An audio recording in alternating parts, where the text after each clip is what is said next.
नमस्कार बच्चों, पिछले दासिका को हमने व्याकरण का भाग देखा है। आज हम जो आपके किताब में जो कविता है, पद्य विभाग कविता है, यह देखने वाले हैं। इसका नाम है जरा प्यार से बोलना सीख लीजिए। यह कविता आज हम देखने वाले हैं। तो इसके लेखक है रमेश दत्त शर्मा जी। उन्होंने यह कविता लिखी है। चलिए देखते हैं, उनका परिचय पहले देखते हैं, कविता में क्या किया है देखते हैं, बाद में इसका जो स्पष्टीकरण है यह देखने वाले हैं। तो चलिए देखते पहले उनका परिचय।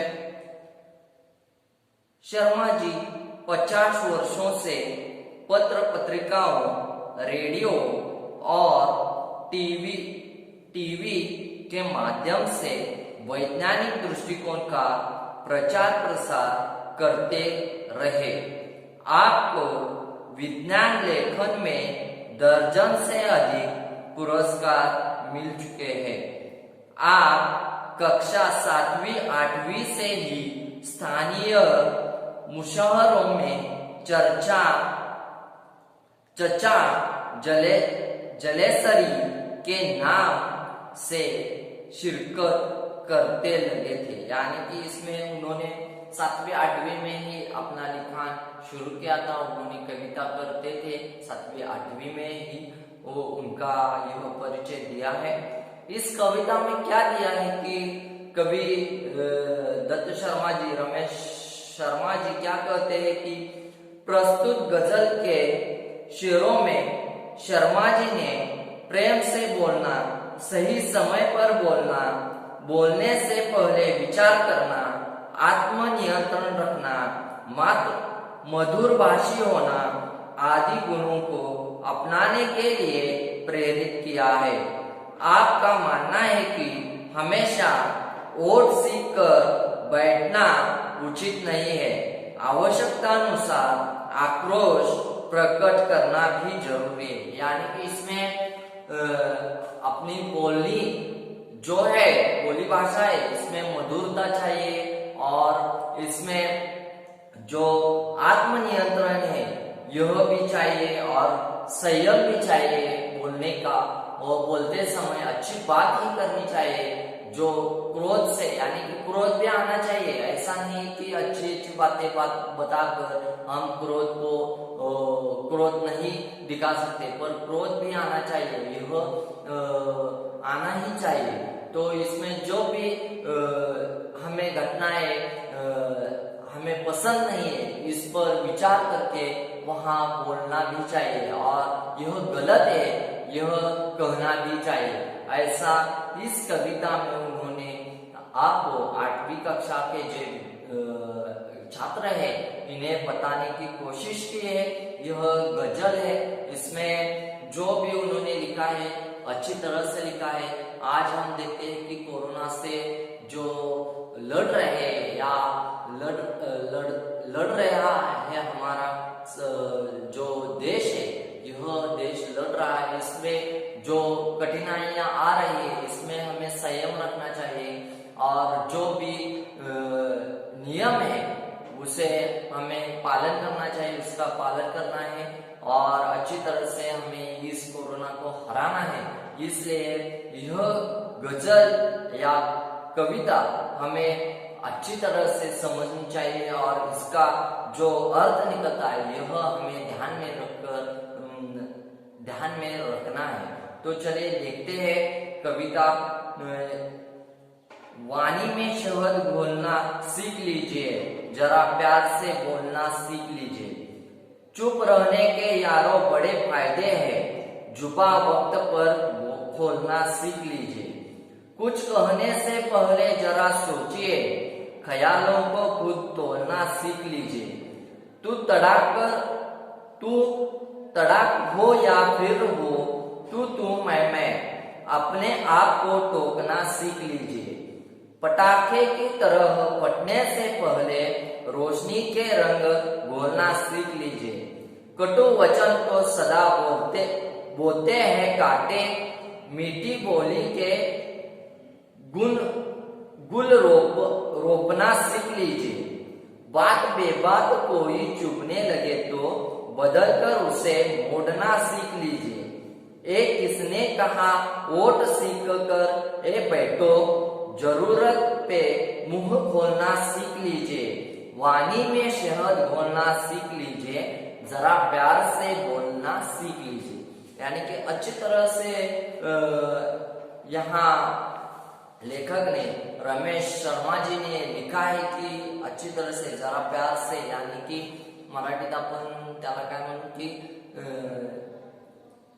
चांगल्या पद्धतीने, म्हणजे आपण प्यार एका समजूतदारपणाने आपण बोललो पाहिजे। एखाद्याशी क्रोधानं आपण न बोललो पाहिजे। म्हणजे एखादं घरातील काम सांगितलं तुम्हाला तर ते केलं पाहिजे, करतो म्हणून तर सांगितलं पाहिजे, हा थोड्या वेळाने करतो, पण यामध्ये नाहीच करणार, क्रोध जर व्यक्त केला तर याला आपण प्यार से बोलना ऐसा नहीं मानते। तो इसमें लेखक ने कहा है कि बच्चों को भी यह ध्यान में रखना चाहिए और अच्छी तरह से यह ध्यान में रखना चाहिए कि हमें प्यार से बोलना चाहिए। तो चलिए देखते हैं पहला चरण, वाणी में शहद बोलना सीख लीजिए, जरा प्यार से बोलना सीख लीजिए। यानी कि रमेश शर्मा जी क्या कहते हैं कि वाणी, ये मानव अपनी वाणी में शहद जैसा मिठास घोलना सीख लीजिए। यानी कि जो हम फल खाते हैं इसमें मिठास होता है, वैसे ही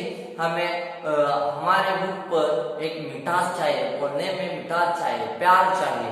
तो ऐसा रमेश शर्मा जी कह रहे हैं। तो अर्थात मयूरभाषी बनो, तुम दूसरों से मीठे शब्दों में बातें करो, जब भी बोलो प्यार से बोलो, जब आवश्यकता हो तभी बोलो। यानी कि रमेश शर्मा जी कहते हैं कि तुम दूसरों से बातें करते समय तुम अच्छी तरह से या प्यार से बोलो, उन्हें क्रोध से मत बोलो, और जब वक्त हो या बोलने की आवश्यकता हो तब ही तुम बोलो। ऐसे रमेश शर्मा जी हमें कह रहे हैं। तो चलिए दूसरा चरण है, चुप रहने के यारों बड़े फायदे हैं, जुबा वक्त पर खोलना सीख लीजिए। यानी कि यहाँ यारो जो है, यारो यानी कि मित्र, फायदे यानी कि लाभ, जुबा वाणी, यानी कि इसमें जो यार है यानी कि आपके जो मित्र होते हैं इनका भी जिक्र किया है, उनसे क्या फायदा होता है यानी कि लाभ होता है, हमें यह बताया है। और जुबा यानी कि वाणी, अपन बोलने वाले जो है वह उन्होंने बताया है। तो क्या कहते हैं कि अनेक अवसरों पर आवश्यकता नहीं होनी चाहिए, तब भी हम सलाह मशवरा दिया करते हैं।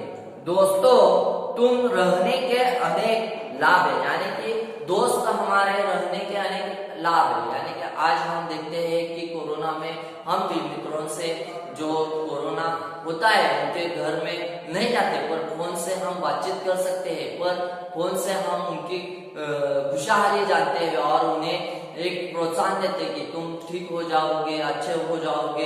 ऐसे प्यार से बोलने से उन्हें उत्साह आता है और वह कोरोना से जो विषाणु है उनसे मुकाबला करने में तैयार होते हैं, उन्हें एक शक्ति मिलती है हमारे मित्रों से।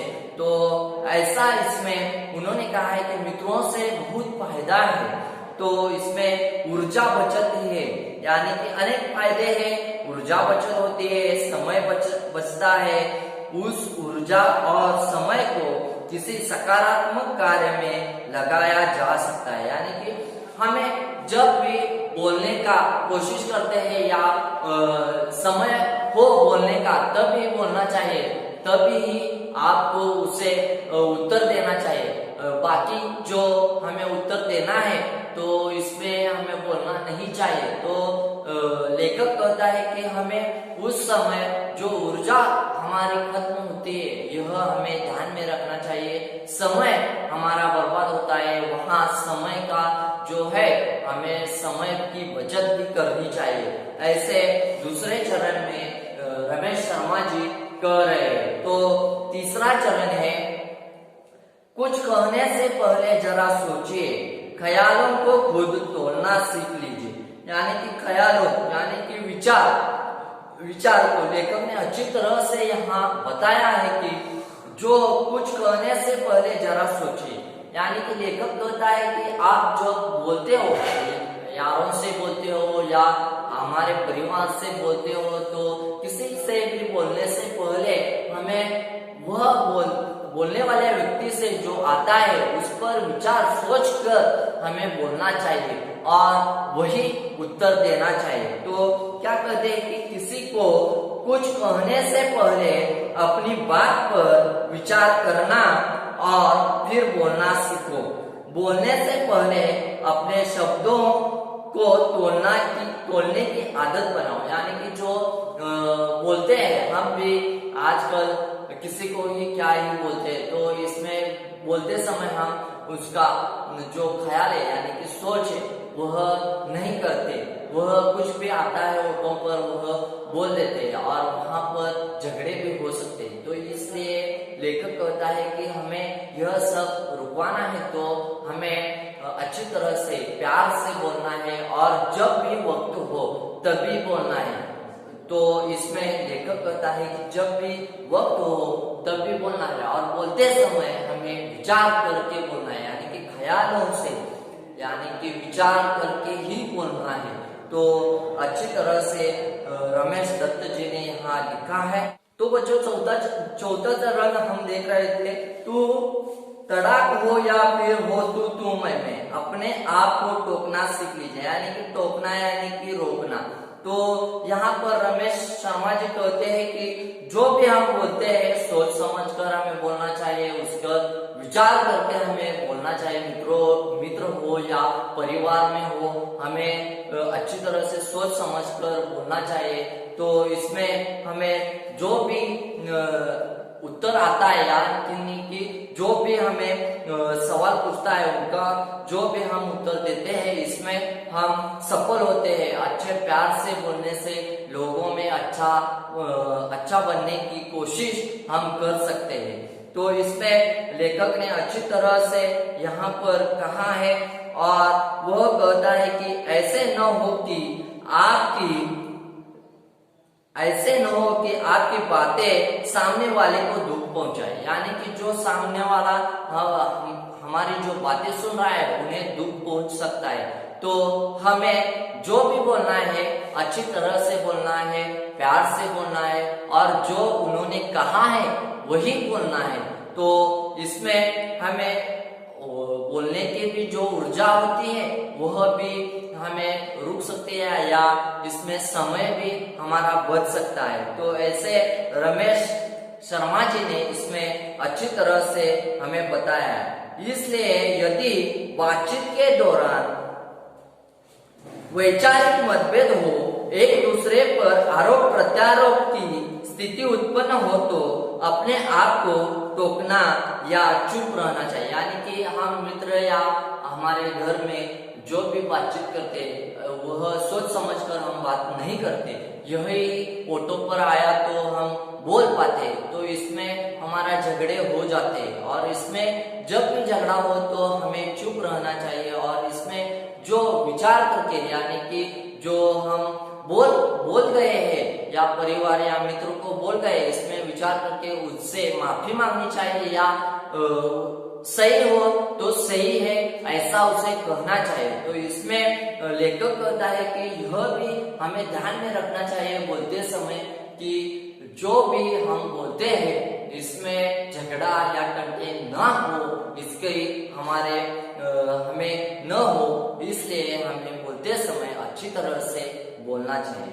तो पांचवा इसमें चरण दिया है रमेश शर्मा जी ने, अच्छी तरह से ये 4 चरण लिखे हैं। तो पांचवा इसमें से अच्छा होगा। तो देखिए, पटाखों की तरह फटने से पहले रोशनी के रंग खोलना सीख लीजिए। यानी कि पटाखे हम दिवाली को फोड़ते हैं, यानी कि इसमें फटते हैं, पटाखे फोड़ते हैं। तो इसमें उन्होंने पटाखे का भी जिक्र किया है। तो वह कहते हैं कि मित्र किसी भी परिस्थिति से दूसरे पर क्रोध में फट पड़े के स्थान पर प्यार का प्रकाश फैलाना नहीं उचित है। यानी कि जो क्रोध है उसे बोलना चाहिए तो भी उसे अच्छा लग सकता है, क्योंकि क्रोध की प्रतिक्रिया में क्रोध ही मिलेगा और बात हाथ से निकल जाए। यानी कि आप क्रोध से बोलोगे तो अगला जो है, जो मित्र है या आपके परिवार के है, वह क्रोध से ही आपको उत्तर देंगे। तो क्रोध या क्रोध यह अच्छा नहीं है, क्योंकि हम प्यार से बोलेंगे तो प्यार से ही हमें जवाब मिलेगा। तो ऐसा रमेश शर्मा जी यहाँ पर कह रहे हैं। तो इसमें छठा है, कटु वचन तो सदा बोते हैं काटे, मीठी बोली के गुल रोपण सीख लीजिए। यानी कि कटु वचन, कड़वे बोल, और गुल यानी कि फूल, और रोपण यानी कि पौधे लगाना, यानी कि फूलों के पौधे जैसे लगाते हैं वैसे इसमें संदर्भ दिया गया है। तो क्या कहते हैं रमेश जी, कटु वचनों से कांटों ही मिलते हैं। यानी कि जब भी तुम क्रोध से बोलते हो तो क्रोध ही आपको मिलेगा, यानी कि क्रोध से ही बोल सकोगे। तो कांटे हैं, फूलों को काटे हैं, वैसे ही आपको कांटे मिल सकते हैं।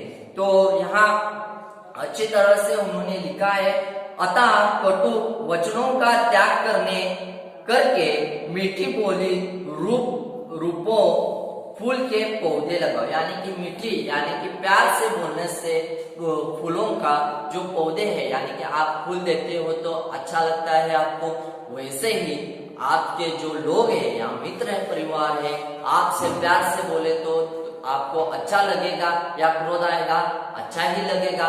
तो इसलिए आपको क्या करना है कि क्रोध से नहीं बोलना है, प्यार से उसे समझाकर बुझवाकर अच्छी तरह से समझाना है और बोलना है। हाँ, जब भी क्रोध आए तो क्रोध से बोलना, तुम्हें जो भी उत्तर है या जो भी प्रश्न है तुम्हें गलत लगे तब तुम क्रोध से बोल सकते हो, यानी कि वहां पर आपको क्रोध प्रकट करना ही चाहिए। तो इसमें रमेश शर्मा जी ऐसे कह रहे हैं, बात बेबात कोई चुभने लगे तो बदल कर उसे मोड़ना सीख लीजिए। यानी कि जो बात है, बेबात है, कोई चुभने लगे तो बदल कर उसे मोड़ना चाहिए। यानी कि लेखक कहता है कि यदि बात करते समय कोई ऐसा प्रसंग आ जाए कि किसी की बात आपको या आपकी बात दूसरों को चुभने लगे, यानी कि गलत लगे, तब भी तुम्हें उस बातों पर क्रोध या अच्छी तरह से उसे समझाकर बताना चाहिए कि यह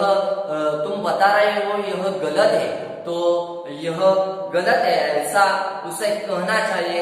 ऐसा लेखक जी रमेश शर्मा जी कह रहे हैं। तो अंतिम चरण है कि यह किसी ने कहा, ओट सीख कर के बैठो, जरूरत पे मुंह खोलना सीख लीजिए। यानी कि मुंह यानी कि आपको मालूम है मुंह यानी कि क्या, टोन। तो इसमें जो खोलना सीख लीजिए, यानी कि अपनी बात कहना, यानी कि मुंह से अपनी बात कहना क्या सीख लीजिए। ऐसे रमेश शर्मा जी कह रहे हैं। वो क्या कहते हैं कि साथ ही इस बात की ध्यान रखना चाहिए कि अनुचित बात पर ओट सीख कर यानी चुप भी नहीं बैठना चाहिए। यानी कि आपको गलत लगे वहां पर आपको आवाज उठानी ही चाहिए, वहां पर चुप बैठे तो आप पर जुल्म अत्याचार यानी कि जो भी प्रश्न पूछे हैं उन पर आपको सवाल करने का हक है। आपको वह सवाल किया हो तो आपको लगता है कि यह कर रहा है यह गलत है, तो आपको वहां पर उचित क्या है यह बताना ही होगा। ऐसे यह रमेश शर्मा जी कह रहे हैं। कोई किसी प्रकार का अन्याय कर रहा हो या अत्याचार हो रहा हो तो उसे समय चुप रह जाना भी अन्याय ही होगा। हमें ऐसी परिस्थिति में डटकर जोरदार शब्दों में उसका विरोध करना चाहिए। यानी कि यहाँ पर सही लिखा है, रमेश शर्मा जी ने सही लिखा है। वह कहते हैं कि यहाँ जो भी आप पर अत्याचार या जुल्म हो तब आपको अच्छी तरह से उसे समझाकर कहना है और इसमें अच्छी तरह से उसे समझाकर यह अत्याचार खत्म करना है। आप चुप बैठे तब भी आप पर अत्याचार होगा, तो इसलिए आपको अत्याचार या किसी भी सवाल का आपको क्रोध आता है वहां पर जवाब देना है। तो ऐसा है, रमेश शर्मा जी यहाँ पर कहते हैं कि जरा प्यार से बोलना सीख लीजिए, यानी कि अच्छी तरह से बोलकर भी हम अच्छे लोगों से बातचीत कर सकते हैं और क्रोध से जो बोलते हैं उन्हें अच्छी तरह से बातचीत करके हम क्रोध उनका निकाल सकते हैं। तो इसमें रमेश शर्मा जी ने अच्छी तरह से यहाँ पर कविता लिखी है। तो यहाँ पर कविता खत्म होती है। आपको क्या करना है कि स्वाध्याय इसका लिखना है। इसमें जो व्याकरण का भाग दिया है, हमने उपसर्ग और प्रत्यय देखे कल के तासिका को, तो इसमें आपको यह भी व्याकरण में लिखना है और इसका स्वाध्याय का फोटो आपको अपने ग्रुप पर, व्हाट्सएप ग्रुप पर भेजना है। यहाँ पर आज हम रुकते हैं। धन्यवाद।